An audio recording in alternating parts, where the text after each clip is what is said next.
practice lang guys. Medyo pagod pa kami ni Haji and hindi pa kami makakagawa ng assignments.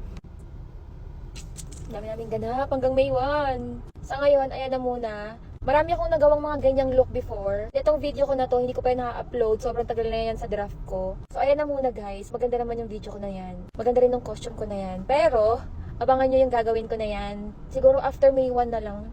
Hindi tayo sure, pero baka yun. Ayun yung pinaka-sure after May 1. Or kapag nagkaroon kami ng konting time, baka this week. Pero kayo umasa guys. Syempre guys, ang hirap ng lagpasan ng Ahsoka. Yes, bigyan nyo kami ng konting time kasi parang syempre hindi naman pwede mag-downgrade yung quality ng production. So kailangan natin bantayan yung production ng Ahsoka. Paghahandaan, ayoko ma-rush guys and ayokong magmadali. Gusto namin kayong bigyan ng magandang video ulit.